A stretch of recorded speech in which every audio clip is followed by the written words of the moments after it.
x की value निकालनी है और दिया क्या गया है, दिया गया है कि ये O है वो वृत्त का केंद्र है और ये जो एंगल है वो 30 डिग्री दे रखा है, यहाँ पर ये 20 डिग्री और ये 20 डिग्री दे रखा है और x की वैल्यू निकालनी है।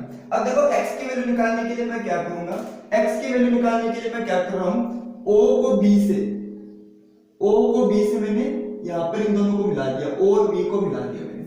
अब देखो O को B से अगर मैं मिला दूंगा तो देखो OB वृत्त की त्रिज्या है, सही बात है, O से लेके B तक ये OB है वो वृत्त की त्रिज्या है, तो यहाँ पर OB जो वृत्त की त्रिज्या है इसको मैं मान लेता हूं R, ठीक है, OB वृत्त की त्रिज्या होगी। और O से लेके C तक OC ये भी क्या है, ये भी वृत्त की त्रिज्या है, तो ये वृत्त की त्रिज्या, तो यहाँ पर इसको भी मैं R लिख सकता हूं, ठीक है, OB वृत्त की त्रिज्या है और OC ये भी क्या वृत्त की त्रिज्या है। अब देखो क्या होगा, यहाँ पर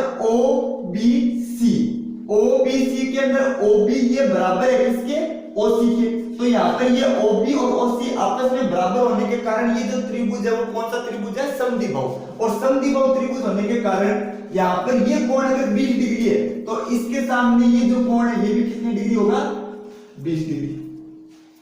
क्लियर है बात, क्यों, क्योंकि समद्विबाहु त्रिभुज के अंदर क्या होता है, समान भुजा के सामने जो कोण है वो भी क्या होते हैं, आपस में बराबर होते हैं। तो ये कोण है ये अगर 20 डिग्री है R के सामने, इस भुजा के सामने अगर ये 20 डिग्री है तो इस भुजा के सामने ये भी कितने डिग्री का होगा, 20 डिग्री का कोण होगा। इतनी बात क्लियर है, ठीक है। चलो देखो अब ये जो कोण ये 20 डिग्री है और ये 20 डिग्री है, अब मेरे को ये बताया कि त्रिभुज के अंदर तीनों कोणों का योग है वो 180 डिग्री होता है, तो देखो 20 और 20 से 40, मतलब ये जो एंगल है वो कितनी डिग्री बच गया मेरे पास, ठीक है, ये जो एंगल है वो हो गया 140 डिग्री।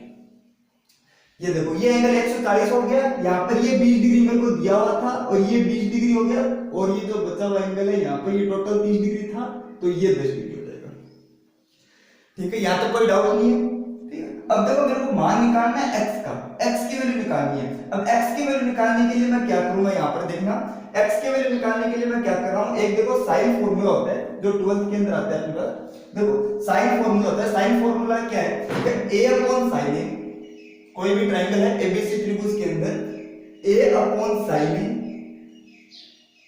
ये बराबर होता है b अपॉन साइन बी बराबर c अपॉन साइन सी, जहां पर ये जो कैपिटल A कैपिटल B और कैपिटल C है ये तो है कोण, और जो स्मॉल a b c है ये क्या है, कोण A के सामने वाली भुजा, कोण B के सामने वाली भुजा और कोण C के सामने वाली भुजा, और इनका जो रेशियो है वो हमेशा क्या होता है, बराबर होता है, ये साइन फॉर्मूला है। अब ये जो फॉर्मूला है वो मैं यहाँ पर इस ट्रायंगल के अंदर यूज कर रहा हूँ। देखना त्रिभुज क्या है, त्रिभुज OBC, तो त्रिभुज OBC में, त्रिभुज OBC में देखना, त्रिभुज OBC के अंदर मैं ये लिख सकता हूं क्या, BC, और BC के सामने जो भुजा है वो कितनी है, 140, तो देखो BC के सामने जो कोण है वो कितने डिग्री का है, 140 डिग्री का, तो BC अपॉन साइन 140, ठीक है, बराबर, ध्यान देना एक बात, ठीक है। और ये जो भुजा है C से लेके O तक, ठीक है, ये भुजा C से लेके O तक, सो CO अपॉन, ठीक है, CO upon sine 20 degree, sine 20 degree, क्यों, क्योंकि CO के सामने जो कोण है वो कितने डिग्री का है, 20 डिग्री का है। अब देखो CO जो साइड है वो कितनी है मेरे पास, CO है वो वृत्त की त्रिज्या, तो वृत्त की त्रिज्या यहाँ पर CO की जगह मैं क्या पुट कर सकता हूँ, R लिख सकता हूँ मैं, ठीक है।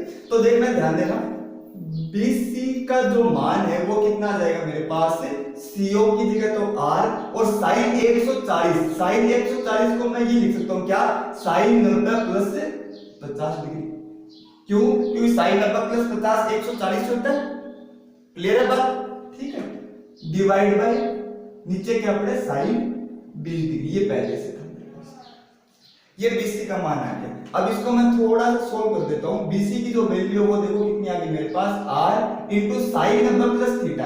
अब देखो साइन 90 प्लस थीटा है वो किसके बराबर होता है, वो होता है कोस थीटा के बराबर, ठीक है, sine 90 plus theta, sine 90 plus theta ये बराबर होता है किसके, कोस थीटा के अंदर, ये आप अपनी बुक के अंदर फॉर्मूला देख सकते हो। तो साइन 90 प्लस थीटा की जगह मैं कोस थीटा अगर मैं पुट करूं तो ये हो जाएगा कोस 90 प्लस 50, तो थीटा की जो वैल्यू है वो है 50 डिग्री, तो कोस 50 डिग्री डिवाइड बाय यहाँ पर कितना है साइन 20 डिग्री। ये मेरे पास है BC की वैल्यू आ गई। यहाँ तक क्लियर है बात? ठीक है, चलो ये बात होगी त्रिभुज OBC की। ठीक है, अब एक बात बताओ, अगर मैं ये त्रिभुज लूं कौन सा B, ठीक है, BC और D।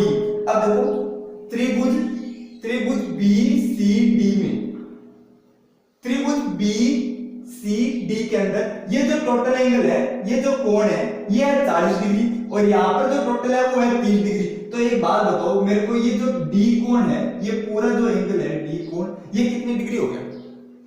ये कितने डिग्री हो गया देखना एक बार। 40 प्लस 30 70। अब त्रिभुज के अंदर तीनों कोणों का योग होता है कितने? त्रिभुज के अंदर तीनों कोणों का योग होता है 180। तो देखो 40 प्लस 30 70, मतलब ये जो कोण है वो कितने का रहेगा मेरे पास से? ये हो गया 110 डिग्री।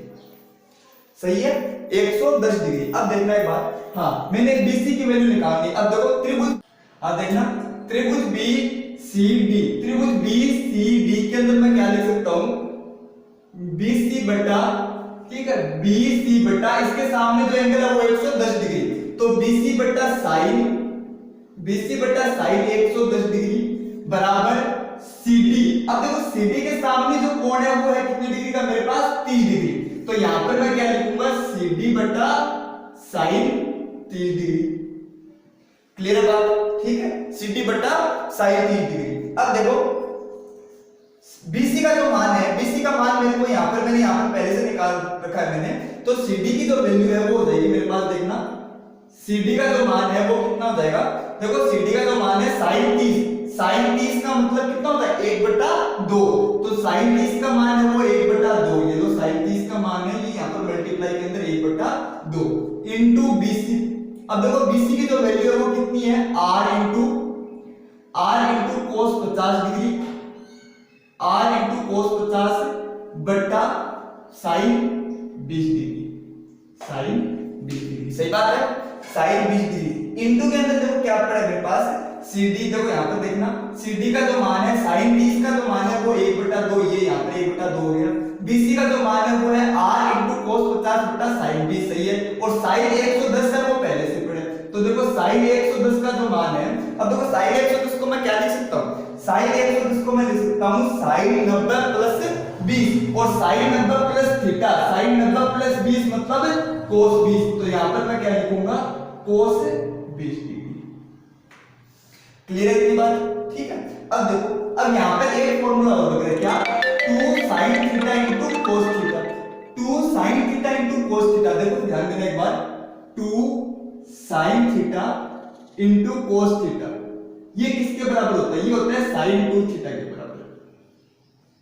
सही बात है, sin 2 थीटा का जो फॉर्मूला होता है वो क्या होता है? 2 sin theta into cos theta. तो देखो CD का जो मान है वो कितना आ गया मेरे पास?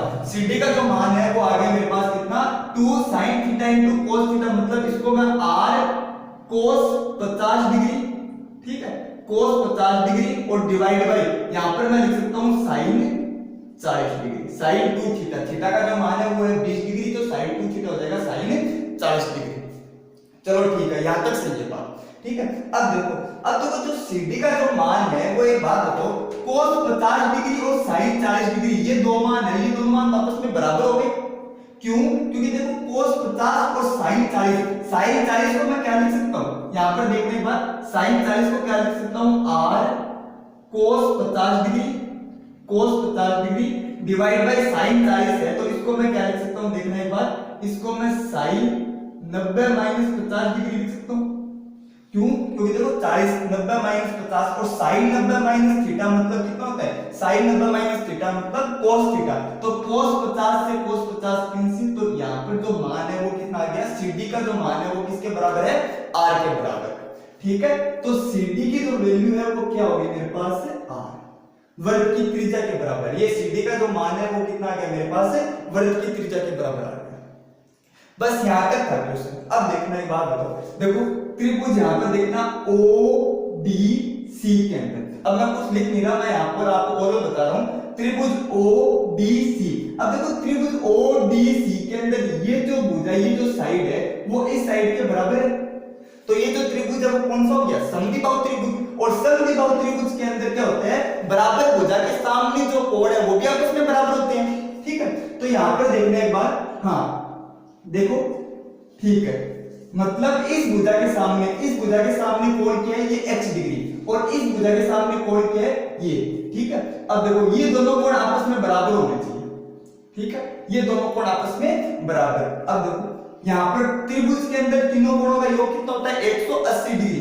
180 में से अगर मैं यहाँ पर ये जो 20 डिग्री है, इस 20 को पहले माइनस कर दो आप, इस 20 को अगर मैं घटा देता हूं तो 180 में से 20 माइनस करूंगा 160। अब 160 है, उसको बराबर बराबर भागों में बांट दो आप, तो ये जो एंगल है वो कितना हो गया मेरे पास, ये एंगल हो गया 80, मतलब 160 का आधा 80 डिग्री। और ये जो एंगल है, ये x की जो वैल्यू है, ये भी कितनी होगी मेरे पास, ये भी 80 डिग्री। तो इस क्वेश्चन का जो आंसर है x डिग्री, वो कितना होगा मेरे पास, 80 डिग्री आ जाएगा इसका आंसर, सही है। अब देखना, तो अब देखना इस क्वेश्चन से रिलेटेड अगर कुछ भी आपको डाउट है तो डिस्क्रिप्शन के अंदर मैंने यहाँ पर व्हाट्सएप ग्रुप की लिंक दे रखी है मैंने अपनी, तो आप उस व्हाट्सएप ग्रुप को ज्वाइन करना और जो भी डाउट है आप वहां पर डाउट पूछ सकते हो। इससे अगर कुछ अलावा भी अगर आपके पास कोई क्वेश्चन है तो आप उस क्वेश्चन को वहां पर सेंड करना, मैं कोशिश करूंगा अगर कोई अच्छा क्वेश्चन हुआ तो उसके सॉल्यूशन के ऊपर मैं वीडियो बना दूंगा, अदरवाइज मैं वहां पर आपको सॉल्यूशन प्रोवाइड करा दूंगा उस क्वेश्चन का। थैंक यू, धन्यवाद। अगर आपको ये वीडियो पसंद आई है तो इस चैनल को सब्सक्राइब कर लेना और वीडियो को लाइक भी कर देना। Thank you.